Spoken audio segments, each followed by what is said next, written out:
মাথাভাঙায় ফের ভুতুড়ে ভোটারের হদিশ। এবার মাথাভাঙা শহরের ৪ নম্বর ওয়ার্ডের নতুন ভোটার তালিকায় এক মহিলার ছবি ও এপিক নম্বর থাকলেও নাম নেই ভোটারের। এপিক নম্বর অনলাইনে যাচাই করলে কমলা মন্ত্রীর নাম দেখা যায়, তবে এই নামে ওয়ার্ডে কেউ নেই বলে দাবি ওয়ার্ড কাউন্সিলরের, যা চিন্তার বলে জানান কাউন্সিলর। মন্ত্রী পদবীর বাড়ি থাকলেও সেখানে কোনো কমলা মন্ত্রী বলে কেউ নেই বলে জানান তিনি।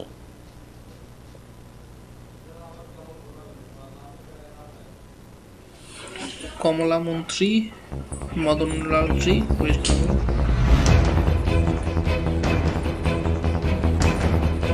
মাথাভাঙায় ফের ভুতুড়ে ভোটারের হদিশ। এবার মাথাভাঙা শহরের ৪ নম্বর ওয়ার্ডের নতুন ভোটার তালিকায় এক মহিলার ছবি ও এপিক নম্বর থাকলেও নাম নেই ভোটারের। এপিক নম্বর অনলাইনে যাচাই করলে কমলা মন্ত্রীর নাম দেখা যায়, তবে এই নামে ওয়ার্ডে কেউ নেই বলে দাবি ওয়ার্ড কাউন্সিলরের, যা চিন্তার বলে জানান কাউন্সিলর।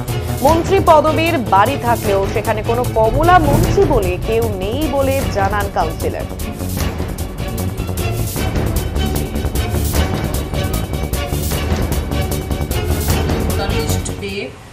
যে দেখলাম যে এই নামে কোনো মহিলা নেই, কিন্তু ছবি আছে। কিন্তু এপিক নাম্বার সার্চ করে দেখলাম যে হলো এর নাম কমলা মন্ত্রী, কিন্তু আমার ওয়ার্ডে কমলা মন্ত্রীর বাড়ি মানে মন্ত্রী বাড়ি আছে, কিন্তু সেখানে আমরা খোঁজ নিলাম, কিন্তু কমলা মন্ত্রী বলে কেউ নেই। তো এটা আমরা এই প্রশাসনকে জানাচ্ছি, পুলিশ প্রশাসন কি করবে সেটা। মানে এই তো আপনার এরকম নেই কেউ। এটা নিয়ে কি চিন্তিত আছেন আপনারা? হ্যাঁ, চিন্তিত।